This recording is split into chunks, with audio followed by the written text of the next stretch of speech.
an axe attack on a train near Würzburg. Our correspondent Damien McGuinness is following developments from Berlin. And what can you tell us? Our understanding is that the attacker has now been shot dead by police. Is that correct? Yes, that's right. The authorities have confirmed that he was shot dead while fleeing, apparently. And there are also reports from Bavaria's Interior Ministry that the attacker was a 17-year-old man from Afghanistan who had reportedly come to Germany as a refugee. Now, this is an initial report from Bavarian Interior Ministry. This is just one source, so we're not completely 100% sure if that's true, but that's what apparently the situation seems to be as far as who the man is. The latest reports is that at least 3 people are seriously injured and at least 14 are now being treated for shock. Now, these numbers are much less than actually we thought, because originally the initial reports were that many more people had been seriously injured.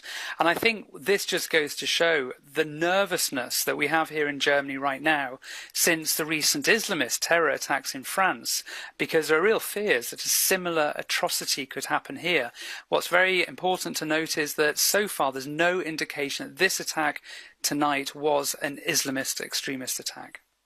And Damien, what do we know about those people who've been injured? Is it a suggestion that these would have been commuters, or would it have been more of just a local train taking people for a night out? Well, this was a regional train which was going from one small town in Bavaria to the larger town of Würzburg. And this is just a normal regional train. These are people who may well have been coming home from work, or they may well have just been visiting another town in the region.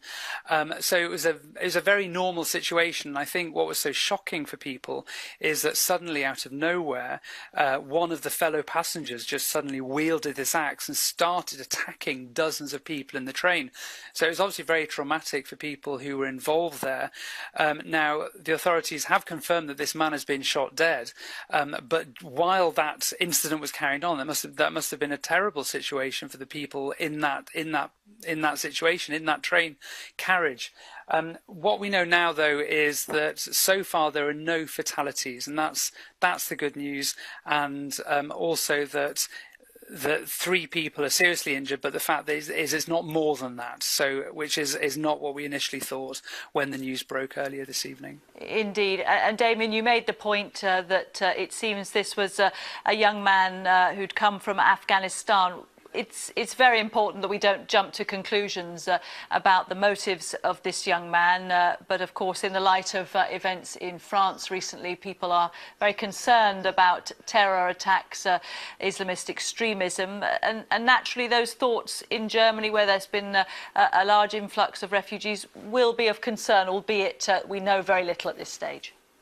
Yeah, I think you're right. It's very important right now not to draw any conclusions, because we have no indication at all what the motive behind this attack was. We have literally no idea about what caused this man, whether he had mental health issues, whether there was a personal motivation there. We really don't know anything about this man at all, and we only have one report saying that he was possibly a man from Afghanistan.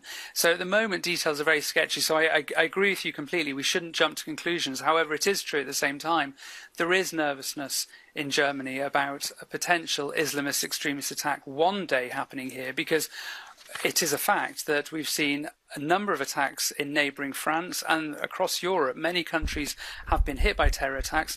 Germany has never seen a major terror attack so far, and a lot of people say it's just a matter of time.